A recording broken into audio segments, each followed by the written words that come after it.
buat semuanya. Gimana kabar ibu-ibu? Sehat semuanya? Alhamdulillah ya. Baik, tadi saya sudah diperkenalkan, tapi mungkin saya akan mengulanginya lagi karena ada yang salah. Saya bukan psikiater. Jadi nama saya Sarutri, dipanggil Wiwit. Dulu anak saya di sini baru saja lulus, namanya Wajib, makanya sering terkenal namanya Mama Wajib kayak gitu. Nah, kebetulan saya belajar psikologi, S1 saya dan S2 saya soal ilmu komunikasi. Jadi sebenarnya saya bukan psikiater. Kalau psikiater kan dokter ya, yang punya ilmu jiwa. Nah, tapi kemudian saya sebagai konselor. Nah, pada pagi hari ini saya memang secara khusus diminta menyampaikan soal pola asuh di era digital. Jadi kira-kira sekarang ini kan berbeda masanya.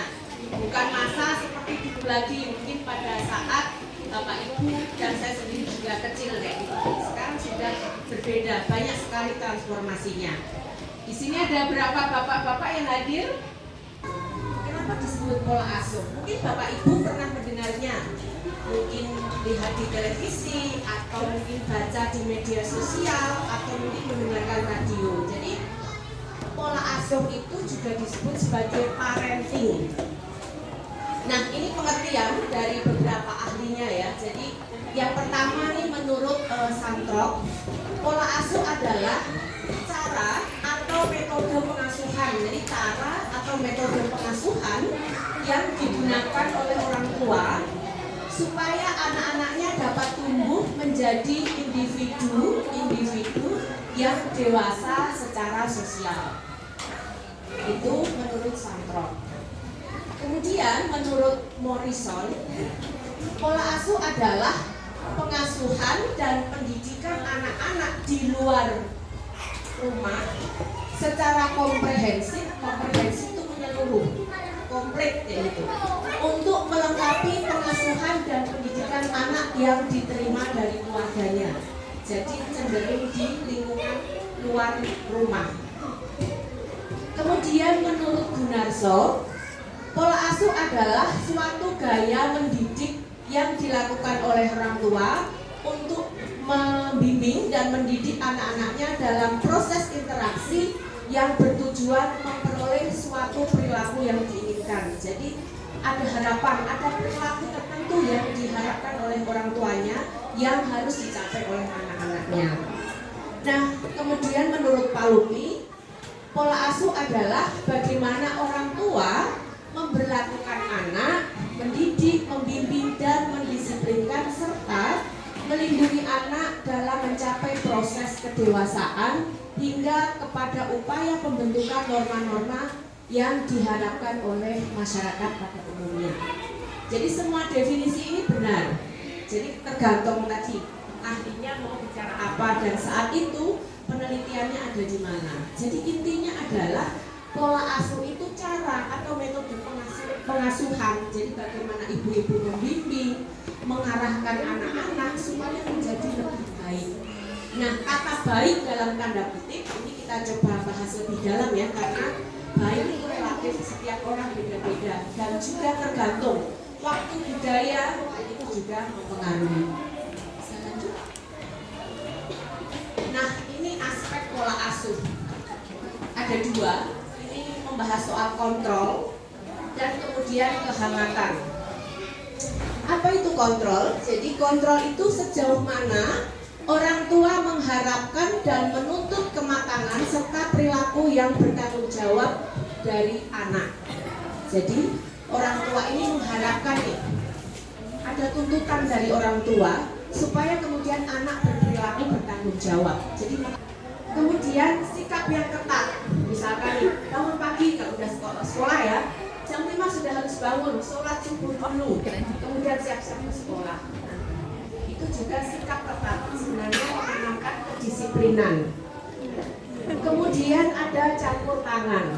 Nah ini kalau masih anak-anak kelas 1 tentunya ini juga dilakukan oleh ibu-ibu. Nggak mungkin mereka sudah bisa mengambil baju sendiri, kemudian mandi sendiri, pasti mandinya juga masih dibantu gitu. Jadi masih ada campur tangan atau keterlibatan orang tua. Kemudian kekuasaan yang sewenang-wenang. Nah itu tadi karena kita selalu menganggap anak itu di bawah kendali orang tua dan kita tidak pernah memposisikan mereka itu setara dengan kita, maka sering yang terjadi adalah muncul perintah. Nah, perintah itu adalah bagian dari kekuasaan. Nah, yang dibilang kekuasaan yang sewenang-wenang pasti nih, misalkan tanpa sengaja ibu-ibu kok susah banget dibangunin, nah dijewerkah atau di apa, nah itu merupakan kekuasaan yang sewenang-wenang. Nah, kemudian soal kehangatan ini, kehangatan itu dijadikan sebagai aspek yang paling penting di dalam pengasuhan anak karena dapat menciptakan suasana yang menyenangkan dalam kehidupan keluarga. Nah, ini sebenarnya yang paling utama. Apalagi kalau anak-anak kelas 1 ini kan sudah lepas dari masa golden age ya. Golden age itu usia 0 sampai 5 atau 7 tahun. Apa itu usia golden age? Golden age itu usia yang sangat vital untuk manusia. Jadi itu menjadi fondasi bagi manusia. Jadi kalau kita beli komputer itu kan diinstal dulu program-programnya. Nah, manusia cara menginstalnya secara sosial itu adalah di usia 0 sampai 7 tahun. Jadi informasi apapun akan diserap oleh anak dan disimpan di alam bawah sadar mereka. Mereka tidak menyadari, tapi itu akan bertumbuh dan itu akan menjadi fondasi kehidupan dia ke depan. Jadi kalau anak dalam usia 0 sampai 7 tahun dia sering melihat atau menerima atau bahasanya terpapar soal kekerasan, secara otomatis informasi itu akan direcall lagi, akan dipanggil pada saat dia dewasa. Ketika dia mendapatkan kesedihan atau kekerasan, itu otomatis terpanggil. Dan itu akan memicu dia melakukan hal yang sama seperti yang pernah dia saksikan pada saat kecil. Nah, makanya pada masa golden age itu diharapkan orang tua memberikan kasih sayang yang penuh, memeluk anaknya, dielus, memberikan rasa nyaman. Itu adalah masa-masa keemasan bagi anak. Jadi saya lihat ibu-ibu masih bawa anak kecil ya, yang usianya masih di bawah 7 tahun. Mulai sekarang cobalah. Karena anak ini kan belajar, dia belum tahu bahasa seperti orang tuanya. Yang dia pahami misalkan bayi ini hanya sentuhan. Makanya sekarang ini dokter melarang anak jangan dikasih sarung tangan supaya dia bisa menjelajahi seluruh tubuhnya, bisa meraba. Karena dia kan belajar dari sana. Sama juga dengan anak-anak yang sudah mungkin belajar merangkak dan lain sebagainya. Kasih sayang orang tua lah yang utama. Mungkin kecil ya, ini nggak berharga, tapi kadang kita menyepelekan, hanya sekedar berpelukan kayak Teletubbies di pagi hari, dielus, itu sudah hal yang sangat menyenangkan bagi anak. Karena itu kemudian akan memproduksi namanya hormon dopamin. Hormon dopamin itu berkaitan dengan kesenangan dan itu berada di otak bagian depan, ada frontal ya di depan. Nah, kalau itu nggak tercukupi, maka anak akan mencari kesenangan yang lainnya. Nah, nanti akan saya bahas secara khusus itu. Nah, ini soal kehangatan yang bisa dilakukan untuk menciptakan kehangatan ini adalah perhatian orang tua terhadap kesejahteraan anak. Kesejahteraan anak jangan dimaknai hanya sebagai soal finansial saja ya, kebutuhan-kebutuhan material, tapi juga imaterial seperti kasih sayang. Kemudian responsivitas orang tua terhadap kebutuhan anak. Jadi kita harus responsif nih. Kadang anak-anak kan minta ditemani belajar kayak gitu. Itu bagi anak itu hal yang berharga. Kita hanya duduk diam di dekatnya, itu sudah bagian dukungan untuk anak. Kemudian meluangkan waktu untuk melakukan kegiatan bersama dengan anak. Nah, itu mungkin bisa kalau bapaknya bekerja, usahakan dalam 1 bulan atau mungkin 1 minggu atau mungkin dalam setiap hari ada waktu kumpul bersama. Nah, karena itu juga berdampak pada tumbuh kembang anak. Kemudian menunjukkan rasa antusias pada tingkah laku yang ditampilkan anak. Kadang sepele, dia itu hanya hebat. Kita hanya diminta tapi kadang kita enggan. Pada anak ketika kita sudah kayak gitu itu luar biasa pengaruhnya. Nah mungkin itu juga bisa mulai dicoba oleh Bapak Ibu semuanya. Kemudian peka terhadap kebutuhan emosional anak. Nah kadang kan emosi anak itu kan mungkin fluktuatif ya, turun naik tergantung. Makanya kemudian masa perkembangan anak itu juga ada pengaruhnya pada saat kehamilan. Bagaimana situasi psikologis seorang ibu pada saat mengandung itu juga akan berdampak pada anak. Makanya kemudian ada banyak metode, cara bagaimana anak di dalam kandungan mulai diajak ngomong kayak gitu. Nah itu maka itu terkait dengan kebutuhan emosional anak. Sama juga setelah kemudian dia ada di bumi ini, itu juga ajaklah bercerita. Jadi jangan pernah kita memandang bahwa dia itu cara berkomunikasi kita itu seperti orang dewasa. Kita yang harus mengikuti cara perkembangan mereka. Pakailah bahasa-bahasa mereka. Jadi kita harus menurunkan. Karena kalau kita paksa mengikuti pola pikir orang tua itu akan sangat susah. Dan memang ya belum sampai pada titik perkembangan itu. Nah ini jenis-jenis pola asuh. Saya coba menampilkan 3 saja, sebenarnya banyak, tapi hampir sama. Jadi kalau Yakin dan Irwanto itu membaginya ada 3. Ada otoriter, demokratis, dan permisif. Kemudian Dario itu ada 4. Ada tambahan 1 nih dari yang pertama. Ada soal situasional. Kemudian King ini ada 4. Autoritarian, kemudian ada autoritatif, ada neglectful, kemudian ada indulgent. Apa yang dimaksudkan di sini? Next. Nah, ini kita mungkin Bapak Ibu bisa mulai refleksi ya. Di sini anak-anaknya yang kelas 1 rata-rata anak nomor 1 atau nomor setelah nomor 1. Yang nomor 1 berapa Ibu yang anaknya baru kelas 1? Oke. Ya, yang lainnya berarti udah nomor kesekian ya. Nah, artinya yang sudah nomor kesekian sudah punya pengalaman dari kakak-kakaknya sebelumnya. Bagaimana sih pola yang diterapkan Bapak Ibu dalam membimbing anak-anak? Nah, ini soal otoriter. Apa sih pola asuh otoriter itu? Pola asuh otoriter ini cenderung ya, sehingga aturannya kaku. Kemudian anaknya selalu dibatasi. Nah, orang tua juga memaksakan supaya anak berperilaku seperti yang orang tua inginkan. Itu namanya otoriter. Jadi benar-benar kaku dan memang anak-anak diminta harus mengikuti orang tua, nggak bisa ditawar-tawar.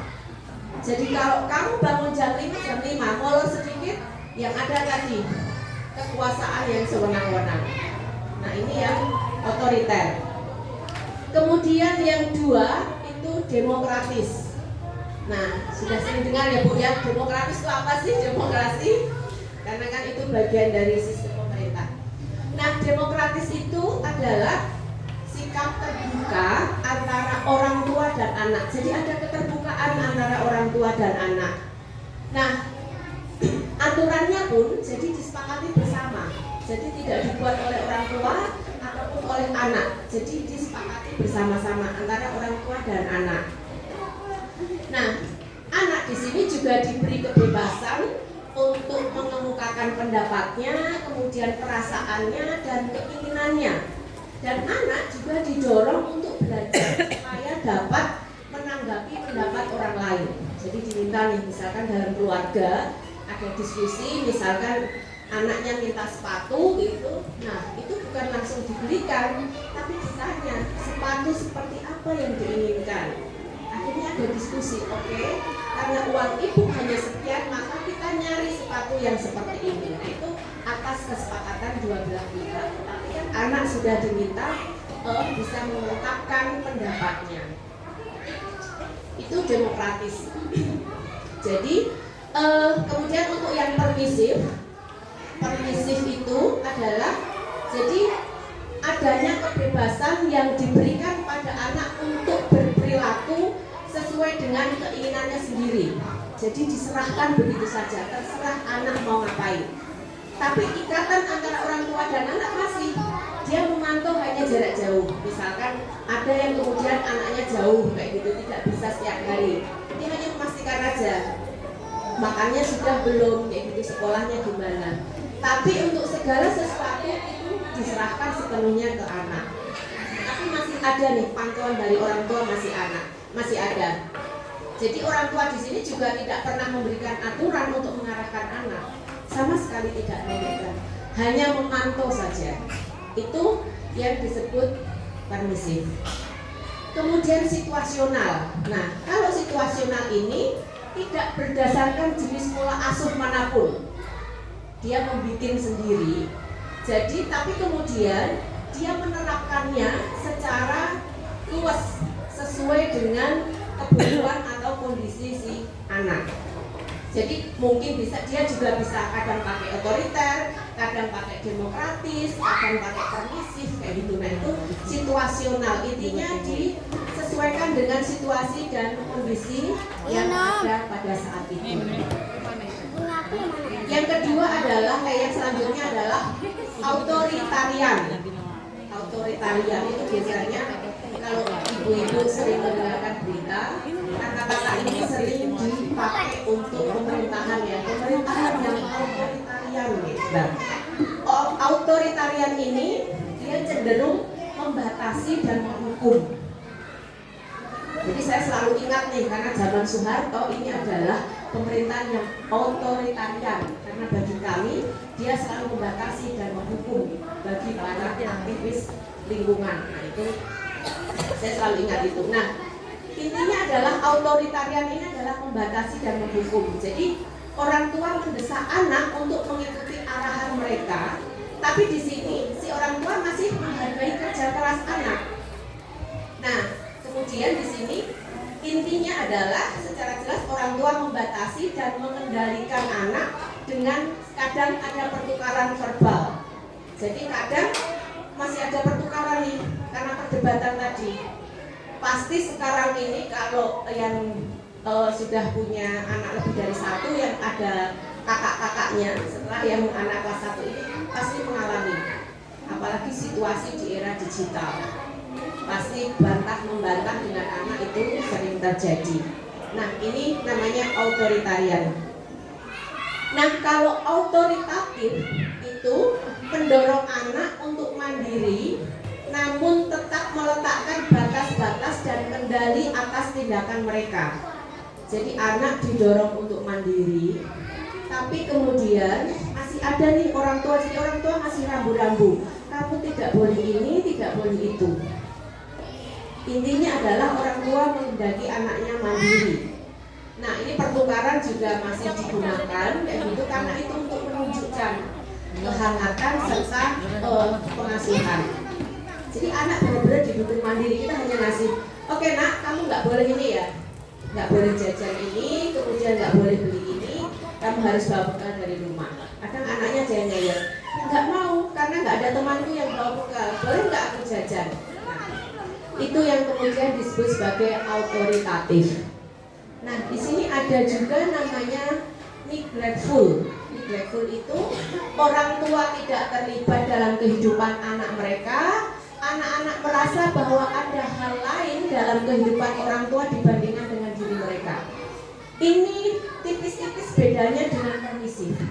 Kalau permisif itu masih ada pantauan, memastikan dia ada, dia kemudian kecukupan.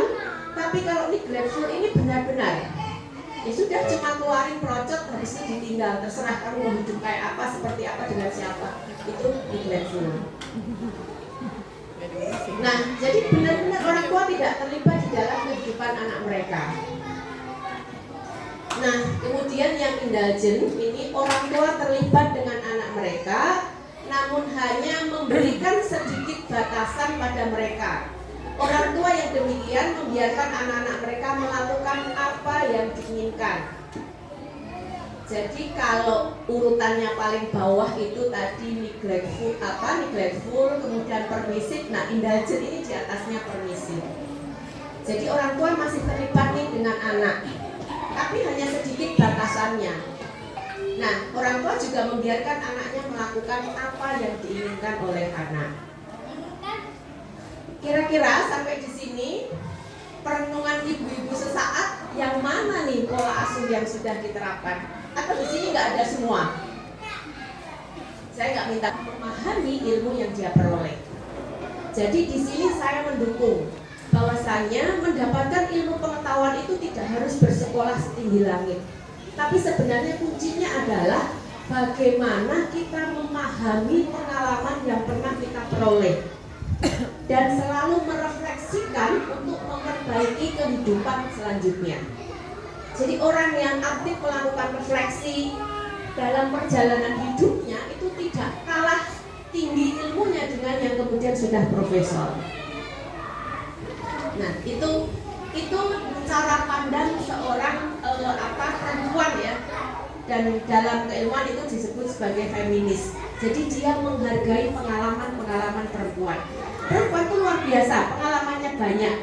Tapi kadang kita tergerus nih, tertimbun dengan situasi budaya yang ada. Nah, kadang kita kemudian menjadi kecil dan kemudian melupakan bahwa kita perempuan ini kaya akan pengalaman. Nah, kemudian yang selanjutnya adalah soal kepribadian. Nah, ini juga berpengaruh karena setiap orang kan punya kepribadian yang berbeda-beda. Tentunya dalam pola asuh kadang juga mengikuti nih kepribadian dari orang tuanya. Kemudian soal jumlah anak itu juga berpengaruh. Anak yang nomor 1 tentunya pola asuhnya beda nih dengan nomor 2, nomor 3 dan selanjutnya. Nomor 2 pun juga mungkin beda. Biasanya anak yang nomor pertama itu kan selalu anak yang ditunggu-tunggu, yang didamba-dambakan, sehingga kemudian full, penuh nih. Semua kebutuhan kasih sayangnya penuh. Beda nih dengan anak yang nomor 2. Nah, anak nomor 2 ya sudah kayak gitu. Apalagi nomor 3 dan selanjutnya. Nah, kadang kita lupa untuk belajar dari bagaimana proses yang nomor 1, nomor 2, nomor 3. Karena tadi ada pengaruh-pengaruh yang lain yang saling berkaitan, tidak bisa diputuskan